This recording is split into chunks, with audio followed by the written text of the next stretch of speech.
Pero yo les voy a decir de lo que no vamos a hablar. No vamos a hablar del caso del Chano, porque hay un ser humano, hay seres queridos que están sufriendo, pero sí vamos a hablar de por qué llegamos a esto, por qué se llega a una situación así, por qué estos casos se repiten una y otra vez. ¿Qué herramientas existen desde el Estado para abordar los consumos problemáticos, los problemas de salud mental? ¿Qué funciona? ¿Qué no funciona? ¿Cómo lo debemos abordar? Y eso lo vamos a hacer de la mano de los especialistas, que son los que saben, ya están acá en el piso, pero antes el informe.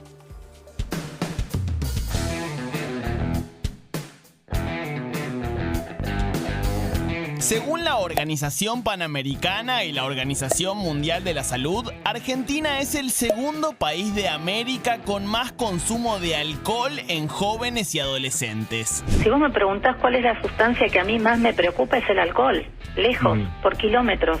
Porque vos tirás porcentajes 10, 20, 80, 90, consume alcohol. Según indicó un informe de la Asociación Antidrogas, durante la pandemia en el país aumentó un 500% el consumo general de sustancias. Hay un aumento, me parece, en las cantidades, y también me parece que hay un descenso en la edad de inicio de consumo, y creo que la pandemia colaboró un montón. ¿Para qué te fumas un porro? ¿Para qué? Para pasarla bien, estar de onda, ¿entendés? ¿De onda? ¿Con quién? ¿Conmigo o con los narcos? Así que yo me fumo un porro, menos neuronas para mí y más guitas para ellos. Salí. ¿Drogas? ¿Para qué? Otra cuestión que puso en alerta la pandemia y el confinamiento fue el cuidado de la salud mental. Ya hacia 2018, la Universidad Favaloro alertó que 1 de cada 3 argentinos mayores de edad presentó algún trastorno. Entonces, ¿por qué un problema estructural como el consumo de sustancias y la salud mental siguen siendo tabú? Era muy chica. Consumía con un novio que tenía. Pero muy chica, ¿qué edad? ¿Qué sé yo? 15. Bueno, más o menos la misma edad. Empecé a consumir alcohol a los 5 años. ¿Y éxtasis en España, en Barcelona, cuándo? Sí, a los 21 años empecé a tomar éxtasis, fue mi primer droga.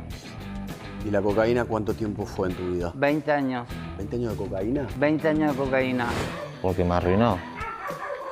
Arruinó a mi familia, a mis hermanos, a muchos amigos que tengo afuera de consumo, y los sigue arruinando. ¿Qué herramientas hay y cómo aborda el Estado los consumos problemáticos y los problemas de salud mental? En este programa, como lo planteábamos en el informe, tenemos muchas preguntas y vamos a preguntarles sobre miradas, sobre experiencias, sobre su conocimiento a nuestros 4 invitados. Tenemos historias de vida y también tenemos expertos. Arranco a presentar nuestros invitados. Está Mónica Napoli, que es médica toxicóloga, experta en farmacodependientes, ¿no? Exacto, en farmacodependencias. Dependencias, muy bien. Está Alberto Saba, que es director del Frente de Artistas del Borda y de la Red Argentina de Arte y Salud Mental. Está también Lucas González, que se recuperó y hoy trabaja ayudando a otros pibes a que salgan de las adicciones. Y tenemos a Sebastián Sánchez, que es referente de Vientos por Libertad. Bienvenidos a los 4. Muchísimas gracias por venir. A ver, quiero arrancar por vos, Mónica, ya que te tengo ahí enfrente, para que me cuentes un poco por qué pensás que llegamos a una situación que entiendo yo que se repite, como la que se llegó con el Chano. Salgamos del caso de él, pero ¿por qué se llega a una situación ahí? ¿Qué cosas fallan antes de que pase algo como que un pibe que necesita protección termina con un balazo? En realidad porque seguimos teniendo muchos prejuicios frente a cuestiones que son de salud, en este caso de salud mental, pero de salud. Si cualquier paciente va a un médico, puede decir soy diabético, el médico lo anota como un antecedente, soy hipertenso, soy cualquier enfermedad que tenga, hemofílico, pero yo he atendido pacientes que le esconden esto a los médicos. Por ejemplo, no dicen en la primera entrevista que son alcohólicos o que son adictos. ¿Por qué pasa esto? Porque del otro lado, muchas veces, se recibe un juicio de valor. Nadie hace un juicio de valor de una persona que tiene una enfermedad crónica. Nadie señala, mira ese que va por la calle tiene un problema crónico. Estás diciendo que se expulsa y se criminaliza y se estigmatiza a las personas que tienen Todo problemas de eso, consumo. y seguimos teniendo prejuicios. Yo hace 37 años que me dedico a esto, y si bien cambió muchísimo la forma y la mirada que tenemos de las personas que tienen problemas de consumo problemático, todavía hay muchas personas que, familias que lo esconden, familias que se han mudado de barrio porque, por ejemplo, la policía trae muchas veces a sus hijos que los encuentran en situación peligrosa en la calle, pero los pueden llevar hasta la casa, que les tocan el timbre a los padres y le dicen, acá se lo traemos, y bueno, vecinos que se quejan o no, pero familias que salen de ese lugar porque tienen miedo de la discriminación, porque pasa a ser el adicto del barrio, la familia con un adicto, con eso no hables mucho porque es un adicto. O sea, seguimos teniendo un prejuicio que no condice con tomarlo como una enfermedad crónica. Quiero ir del otro costado y después escucharlos a los chicos, pero te quiero preguntar, con tu trabajo tan sostenido de tantos años y desde el arte tan positivo, ¿cómo ves vos que el arte puede influenciar en trabajar estos temas? ¿Y cómo vivís también lo que pasó en este caso, que vos entiendo que verás que se repite una y otra vez? Bueno, el tema es, acá tenemos una ley nacional de salud mental y que no se efectiviza. No se cumple. No se cumple. Está la ley, pero no hay... La ley dice que tienen que cerrarse los manicomios, que yo digo que son como campo de concentración de personas, pues se violentan todos los derechos humanos, se come mal, se vive mal, hay sobremedicación, falta de libertad. Entonces, y no hay un proyecto, la ley dice que tiene que haber un proyecto de desinstitucionalización o desmanicomialización. O sea, que es el cierre progresivo de los manicomios y el Estado debe garantizar un tratamiento básicamente ambulatorio con internaciones cortas en los hospitales generales. Internaciones para los casos extremos de cuando alguien se hace daño a sí mismo, puede dañar a terceros, sí, eso de hay forma temporal, ¿no? Hay internaciones, tiene que haber internaciones cortas y además, al mismo tiempo bueno, garantizar la vivienda, el trabajo, los afectos. Y eso no se cumple. Entonces, del momento que hay crisis, lo único que se sostiene acá es la internación por tiempo prolongado. Como que los dejan ahí. Lo dejan abandonado. Entonces, ¿qué hacemos nosotros desde el arte? Un poco creemos que el encierro lo que produce es... Pichot Rivière siempre decía que uno es persona en la medida que puede pensar, sentir y hacer. El encierro dentro de un manicomio durante muchos años, uno deja de pensar, deja de sentir, no es más persona, no es más sujeto, se convierte en un objeto. Entonces, como en esa panza del monstruo que es el manicomio, ¿cómo rescatamos a este sujeto para que vuelva a pensar, sentir y hacer y cuestionar la institución y al mismo tiempo la institución manicomial y al mismo tiempo poder pensar entre todos un sistema comunitario donde contenga estas crisis, Alberto, por ejemplo, lo que pasó. Lo que entiendo, Alberto, es que vos, si se cumpliera la ley de salud mental, debería haber una unidad territorial o de atención ambulatoria y no debería haberse un policía el que efectivamente golpee la puerta de Chano. Claro, porque serían personas que están preparadas para contener esa situación. No tiene por qué ir un policía con un revólver o a lo mejor algún personal médico que tampoco sabe contener esa situación. Porque además la ley habla de un comité interdisciplinario, ¿no? Claro. Entonces, me parece que lo que está faltando es la decisión política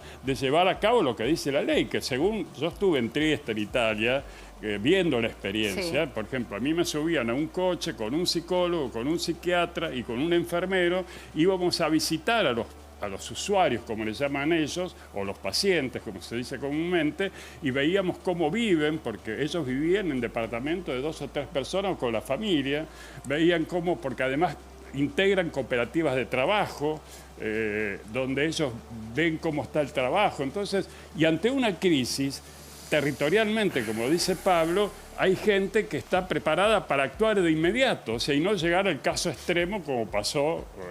Claro, pero perdón, en un país que vimos en la pandemia cómo se desnudó la crisis en el sistema sanitario, parece casi una utopía pensar en algo así, en un sistema no hay así. ninguna utopía. Digo, si no había gasas o no había alcohol en los hospitales. No, por pero estoy ejemplo. hablando, no es ahora solo, Sí. estamos hablando de una ley que De ya 2010, tiene más de 10 años, y incluso en la ciudad de Buenos Aires hay una ley del año 2000, o sea que ya llevamos 21 años, que no se aplica. No o hay sea, consenso político ni decisión para no hay aplicarla. consenso político, no hay una ideología, ahí todavía se cree que la locura hay que encerrarla, que la única solución es la medicación, y no se piensa desde una estructura más comunitaria, más social. Ahora quiero que me cuentes el laburo en el Borda, pero Dale. te quiero preguntar a vos, Lucas, de tu experiencia.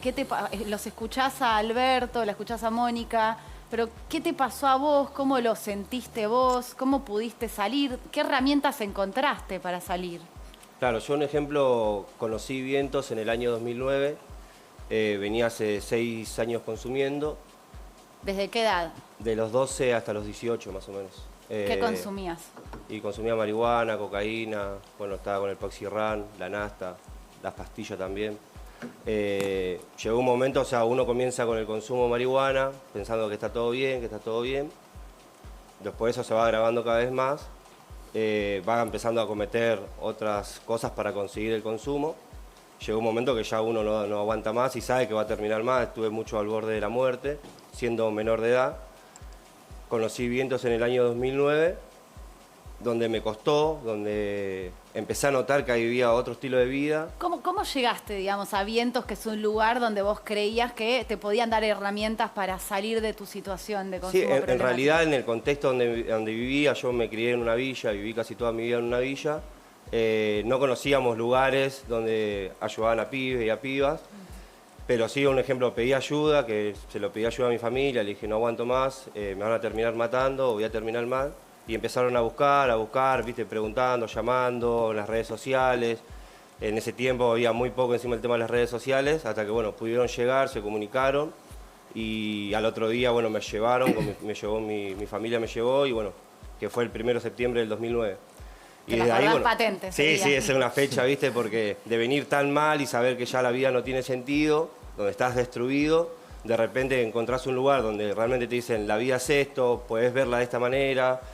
No es solamente el problema no es solamente el consumo, sino que había un montón de factores, la vida de uno, la falta de trabajo. O sea, yo tuve que dejar la escuela a los 12, 13 años por salir a trabajar, y era una situación compleja, o sea, en una villa, no tener trabajo, o sea, no tener recursos, y ya tener que dejar los estudios muy tempranamente, entonces fue costando un poco, y cuando entré al lugar y me empezaron a mostrar otro estilo de vida, que se puede salir trabajando, hermanándonos con otros compañeros que están en la misma situación de uno. Entonces, la verdad que fue por primera vez en mi vida, porque con 18 años, después de vivir una vida totalmente destruida, para mí fue muy positivo, donde pude abrirme, donde pude charlar con los compañeros ahí, donde empecé a tener terapia, que para mí es algo fundamental, y empecé a pensar esto, decir, el tema cuando salía, yo no había dejado los estudios muy de chico, decía, el trabajo, ¿cómo voy a hacer con 19 años? Me toca salir,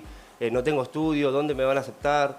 ¿De qué voy a trabajar? ¿Dónde voy a vivir? Porque tengo que volver al mismo barrio donde salí, donde me he criado con un montón de compañeros, me he criado con un montón de amigos que están en la misma situación que yo, y me tocó, o sea, salir. Tenías que volver como a un círculo que para vos en algún punto era tóxico. Y sí, porque en realidad uno se va frecuentando con eso, o sea, uno sale de su casa, está el consumo muy presente en los barrios, más en los barrios populares, y uno sale y se va enfrentando con todo eso, y ahí lo que uno fue trabajando dentro del proceso, yo le digo proceso porque fue un proceso convivencial dentro de una casa, pero el proceso continúa en el transcurso de los años.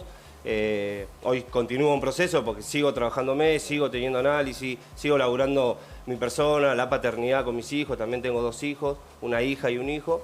Y bueno, salí, tuve que realmente enfrentarme con todo eso, con la falta de trabajo, con la falta de recursos, apoyándome con los compañeros, con las compañeras, fui consiguiendo otros recursos y bueno, así fue pasando el tiempo. Hoy tengo la posibilidad de poder acompañar una casa comunitaria a 70 compañeros que están en la misma situación que me encontraba yo hace 12 años atrás, y eso a mí me fortalece mucho más porque, o sea, te sentás y sentís empatía por ese compañero y sabés que viene de la misma situación de no tener recursos, de tener un vínculo totalmente destruido con su familia, de no ver a sus hijos hace mucho tiempo. Entonces, te sentís empatía, entonces querés ayudarlo y pensás, decís, sí. ¿Cuán importante te resulta a vos la contención comunitaria? Porque vos digamos, resaltás mucho eso, ¿no? Tus pares en esa misma situación, incluso también allá lo mencionaba, ¿no? Esta contención comunitaria. Para mí eso es una de las cosas más fundamentales, ¿viste? O sea, para mí estar en un lugar donde hay un montón de compañeros que han atravesado la misma problemática que yo, y te sentás a hablar y te entendés y sabés, un ejemplo, que el compañero también la pasó, está sufriendo o sufrió un montón, que hubo un montón de derechos vulnerados también desde chico, de por qué tuvo que dejar los estudios. Porque el Estado te patea de la manera exactamente. que te patea. Entonces te vas sintiendo identificado con las historias, porque en sí, si de los 70 compañeros que quizá hoy que están en la casa donde yo acompaño, las historias de vida son muy similares. O sea, la falta de trabajo, los padres o que el consumo dentro de la familia esté, no hay muchas cosas diferentes y distintas. Y lo bueno, o sea, esto, es decir, apoyarnos entre nosotros, acompañándonos, o sea, tenemos, no sé, dispositivos como en los barrios también, donde uno o sea, yo en la casa donde acompaño es General Rodríguez, tenemos un compañero que vive, no sé, en Loma de Zamora. Y sabemos que tenemos un dispositivo en ese barrio que está acompañando el barrio, que acompaña a los pibes, a las pibas. Entonces ese compañero va, se acerca ahí, tiene su terapia, hay un montón de compañeros y compañeras. Son una red. Claro, exactamente. Y hablando de red, te quiero preguntar a vos, Sebastián, porque vos sos referente de esta red a la cual Lucas acudió y que ahora también está ayudando, además de haciendo su proceso. ¿Cómo vos te metiste en estas redes comunitarias que entiendo que es un poco parte de lo que están describiendo también ellos, que es ausencia del Estado, una ley que no se cumple y bueno, se forman redes comunitarias y gente con buena onda que quiere ayudar al otro? Sí, a mí me tocó también, soy un poco más grande que Lucas, atravesar una situación similar. Yo caí en la droga de muy pendejo y me tocó vivir en un contexto, salir de la droga en un contexto muy difícil que era el 2001. Fue un contexto de país muy duro en donde nos encontramos, muchos de nosotros saliendo del consumo, y hay algo que dijo acá el compañero Alberto, que él hizo hincapié en lo comunitario. Del 2001 para adelante, para nosotros lo comunitario y para nuestros barrios populares lo comunitario fue una manera de apoyarnos, de contenernos y de salir adelante de un montón de problemáticas sociales. El consumo es un síntoma de un montón de cosas que funcionan mal y lo que fuimos haciendo nosotros fue generar dispositivos y pensar... ¿De qué es un síntoma el consumo? ¿De cómo lo viven ustedes? Yo creo que es importante, hay muchas cosas que decía Lucas, ¿no? Hay algo que nosotros siempre, el otro día tuvimos una discusión en una charla en donde se ponía en juego, alguien hablaba de la libertad individual. Sí. Para hablar de la libertad individual hay que tener ciertos privilegios y ciertos derechos garantizados. Cuando vos nacés en un contexto en donde tu vieja consume, tu viejo consume, eso funciona como un cuello de botella. Entonces vos sos libre cuando tenés la posibilidad de elegir. Si no tenés la posibilidad de elegir, no tenés la posibilidad de decir esto quiero o esto no. Entonces muchos de nosotros no tuvimos la posibilidad de elegir. Nacimos con familias complejas, en lugares en donde la pobreza estructural creció, y lo que fuimos haciendo fue generar iniciativas que no solamente nos servían a nosotros, sino servían a los pibes que no tenían acceso a la salud, porque hay que entender que la salud es un derecho, pero no todo el mundo tiene acceso a un lugar o a un dispositivo gratuito. En ese momento, las comunidades terapéuticas en su apogeo lo que trataban de hacer era de recibirte si tenías 40, 50 lucas para pagar, si eras pobre te morías. Entonces, el modelo médico hegemónico trataba de decir, bueno, esta es la manera que hay que funcionar, y lo comunitario siempre fue como tirado al abandono, como el que trabajaba de manera comunitaria estaba haciendo una experiencia o una iniciativa. Lo comunitario dio respuestas. Hoy, desde las organizaciones sociales o el MTE y Viento de Libertad que elaboramos nosotros, hay una red de 55 espacios. Están en todo el país, además, Estamos en todo el país, en centros barriales, que elaboramos de manera más ambulatoria, no solamente la problemática del consumo, sino que todas las problemáticas que están en los barrios, y de las casas comunitarias en donde los pibes y las pibas, es la única casa de mujeres y disidencias y niñas que hay en todo el país, que también las pibas vienen de manera gratuita, acceden a la salud de manera gratuita, y eso es importante remarcarlo. Les quiero preguntar a los 4 esto, porque probablemente todos tengan una mirada y una vivencia diferente. ¿Ven que está aumentando la cantidad de personas que tienen problemas con el consumo, problemas con la salud mental? ¿Ven que eso está en ascenso? ¿Vos, por ejemplo, lo ves? Vivimos en una sociedad de consumo, hay que partir de esa base. Entonces los consumos aumentan para toda nuestra población. Hay algo que se genera en una sociedad capitalista, que es el sentimiento de insatisfacción total, de que todo el tiempo nos falta algo.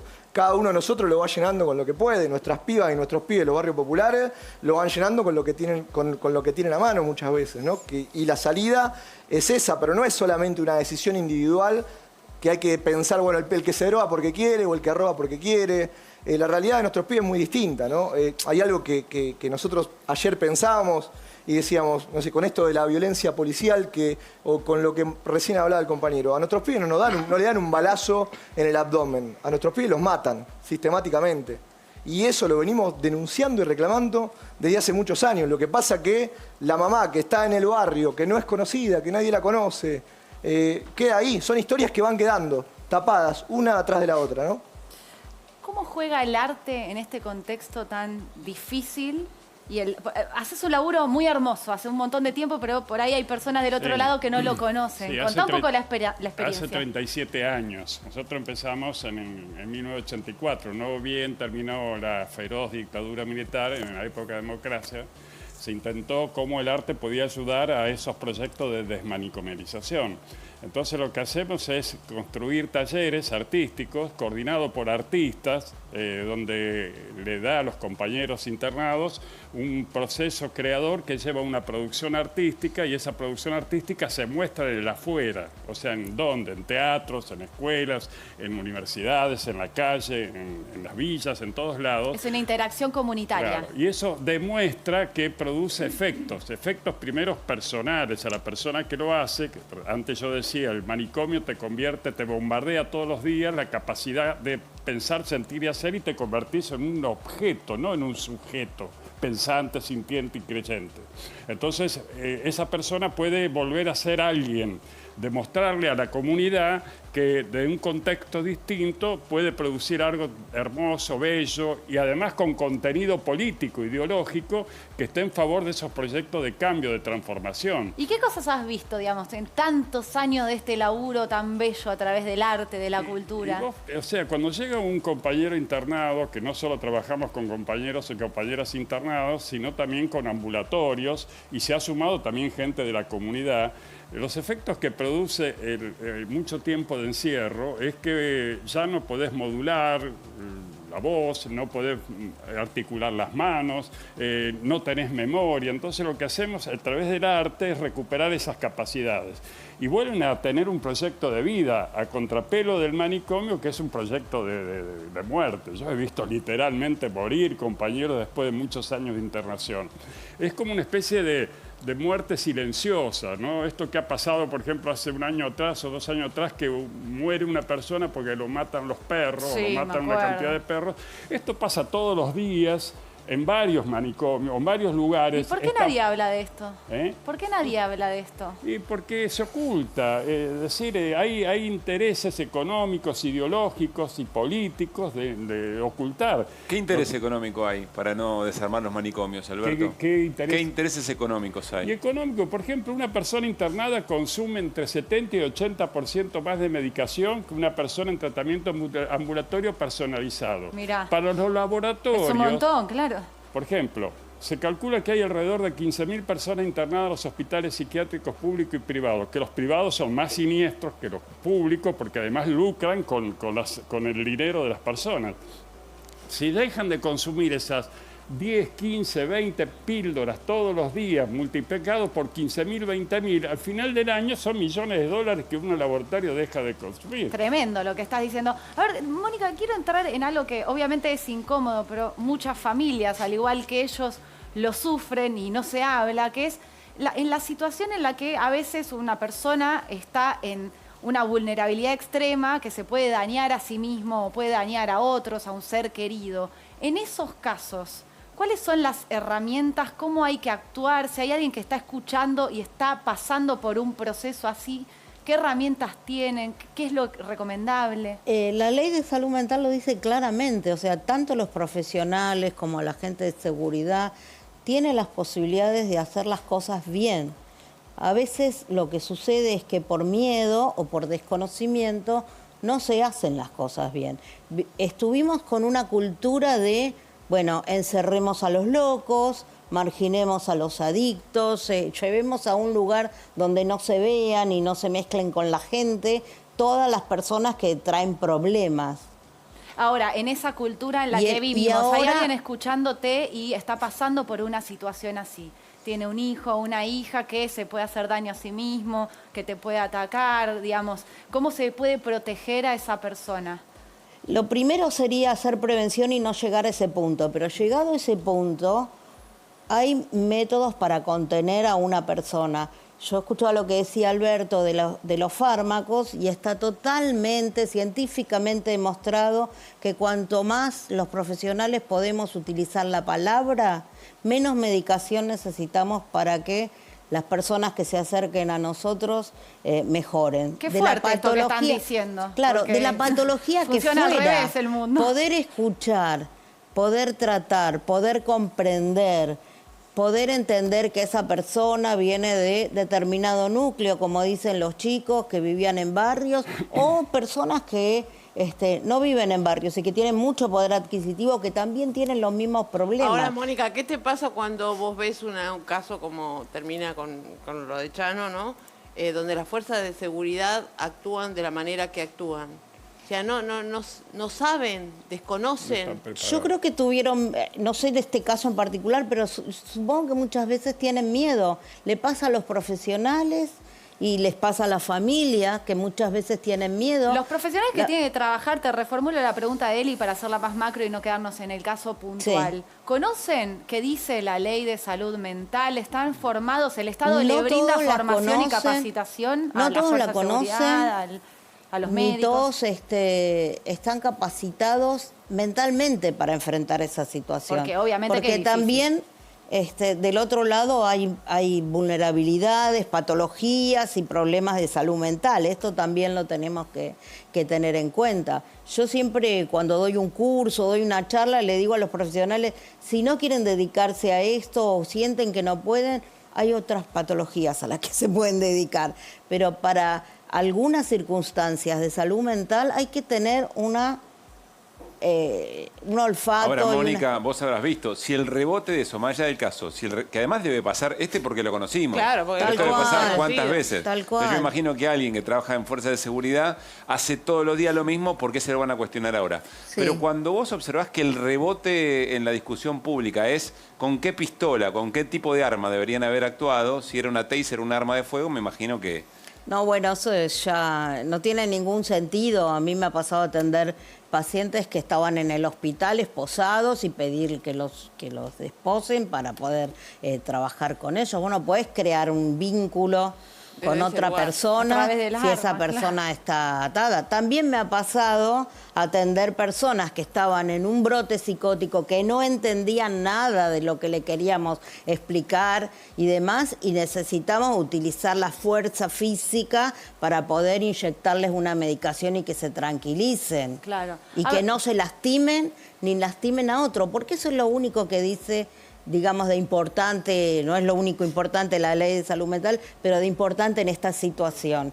Solo cuando hay peligro para sí mismo o para otro. Después, que esté más loquito, menos loquito, que hasta sea simpática la situación, se puede manejar. Ahora, si alguien dice voy a matar, sale a matar o me voy a matar, yo siempre pongo el ejemplo que, digo, cuando atiendo a un adolescente, hay que respetar el secreto médico y hay que respetar lo que nos viene a decir para tener confianza y crear un vínculo de confianza. La mayoría de tus pacientes, ¿por qué consumo van, digamos? ¿Qué es lo que más se consume, digamos, los más problemáticos? Yo atiendo tabaco, alcoholismo y los consumidores problemáticos en general hoy son consumidores de cocaína. Es más, muchas veces vienen diciendo, yo vengo a dejar la cocaína, pero la marihuana no la voy a dejar, yo vengo a dejar la cocaína, pero el alcohol no lo voy a dejar, hasta que después de un proceso se dan cuenta que el que tiene problemas con cualquier cosa, con el juego, con cosas que no son sustancias también. ¿Y la pandemia qué hizo con todo esto? Porque me imagino encima en este contexto que todos están describiendo de su vivencia, pero que hay un denominador común, claramente, que es un olvido y una ignorancia total desde parte del Estado. ¿Qué pasa con la pandemia? Y la pandemia es... lo que hizo fue complicar más la situación. Por ejemplo, en el Borda, en un lugar que es ya un lugar de encierro, la pandemia hizo un doble encierro. Entonces, en el caso nuestro, por ejemplo, no pudimos hacer las actividades presenciales que hacíamos siempre. No pudieron ir nunca a hacer los trabajos. Recién hace 2 meses empezamos a tener algunas reuniones de 10 personas, como dice el protocolo, pero no pudimos hacer los espectáculos. Hay una red argentina de arte y salud mental que yo presido y que organizamos un festival latinoamericano de artistas internados y externados al hospital psiquiátrico, que ahora le llamamos Festival de Arte, una puerta a la libertad. Un invento nuestro, único en el mundo, un festival de artistas locos, entre comillas. Espectacular. No lo pudimos hacer el año pasado y ya llevamos 14 ediciones, tendríamos que haber hecho 15 ediciones. Entonces hemos utilizado la técnica, el Zoom, todos estos elementos de la tecnología virtual, que nos permitió continuar con algunas actividades, pero no es lo mismo. O sea, lo presencial, el contacto con el otro no se pudo hacer. Ahora, Cata, vos recién decías, vos recién decías que efectivamente el Estado falla, y no tengo ninguna duda, en la implementación de la ley de salud mental que no ocurre, está clarísimo. Pero recién Sebastián decía algo importante, un sistema.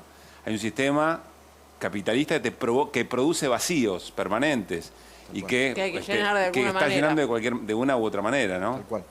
La pandemia con nosotros, en realidad, lo que nos pasó fue que complicó, hubo un montón de actividades que no se pudieron llevar adelante, pero la presencialidad era inminente, porque en los barrios la realidad sigue aconteciendo. Era muy difícil el quedarte en casa, en un lugar en donde viven muchas personas y la casa es pequeña. Entonces nuestras compañeras y compañeros se quedaban en el barrio como una gran burbuja, pero eso requiere la presencia en donde en el comienzo de la pandemia un montón de instituciones cerradas, en donde la presencia muchas veces de mucha gente que tenía que haber estado no estaba, y ahí tendíamos que desde los centros barriales y de las casas convivenciales estar atendiendo todo el tiempo la emergencia. Armamos lugares de aislamiento para que los pibes que querían venir a una casa pasen por ahí, y después generamos la mayor contención de los centros barriales. No pudimos bajar la persiana, eso implicó mucho riesgo y mucho, en el caso de algunos compañeros... Recaídas también, ¿no? Sí, obviamente, porque hubo compañeros que han dejado la vida en la trinchera, como nosotros les decimos, y no por una cuestión de que se sentían héroes, nuestros compañeros no se querían cuidar, porque hemos perdido compañeros que tenían familia y que tenían hijos, sino por una cuestión de ética militante y de una moral en donde vos estás viendo que hay un otro que, si vos no estás, no come o no tiene la atención que necesita. Y eso te obliga inevitablemente a ponerte un barbijo y salir al barrio a poder laburar. Lucas, y vos cuando proyectás tu vida para adelante, ¿te ves laburando de esta forma comunitaria? Como que ves que en lo comunitario está la salida, porque del Estado obviamente no esperás nada. No, obvio. Yo quizás hubo muchos momentos que lo que menos pensé que iba quizás estar acompañando más en lo comunitario, en los barrios. Yo proyecto, o sea, ese proyecto de vida que también decía el compañero acá, o sea, creo que es una de las cosas fundamentales para nosotros. Sé que hoy sigo proyectando y a futuro voy a seguir estando en el mismo lugar, acompañando a los compañeros, a las compañeras, en los barrios, porque creo que, o sea, a la medida que se vayan rehabilitando los compañeros y las compañeras, ellos mismos y ellas mismas van entendiendo qué es la mejor manera. O sea, si no nos apoyamos entre nosotros y no nos acompañamos entre nosotros, o sea, ¿quién lo va a hacer?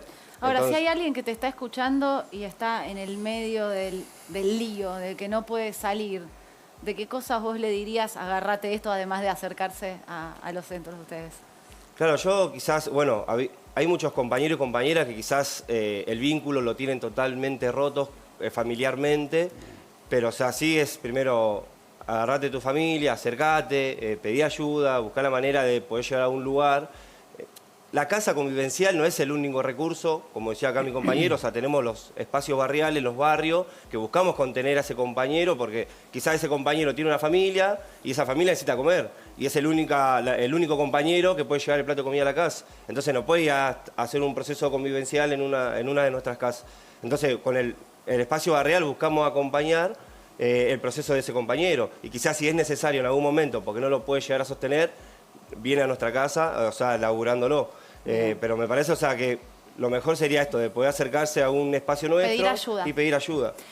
Sebastián, Lucas, Alberto, Mónica, la verdad es que fue muy enriquecedor escucharlos, aprender. Obviamente que es un pantallazo general, estamos hablando de una problemática de la que no se habla en los medios de comunicación.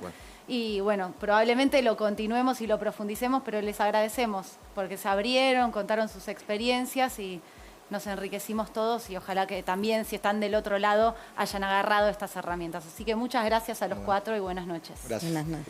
Gracias. Nosotros nos vamos a ir un corte y después queda un poquito más de fuego, amigos. Ya venimos.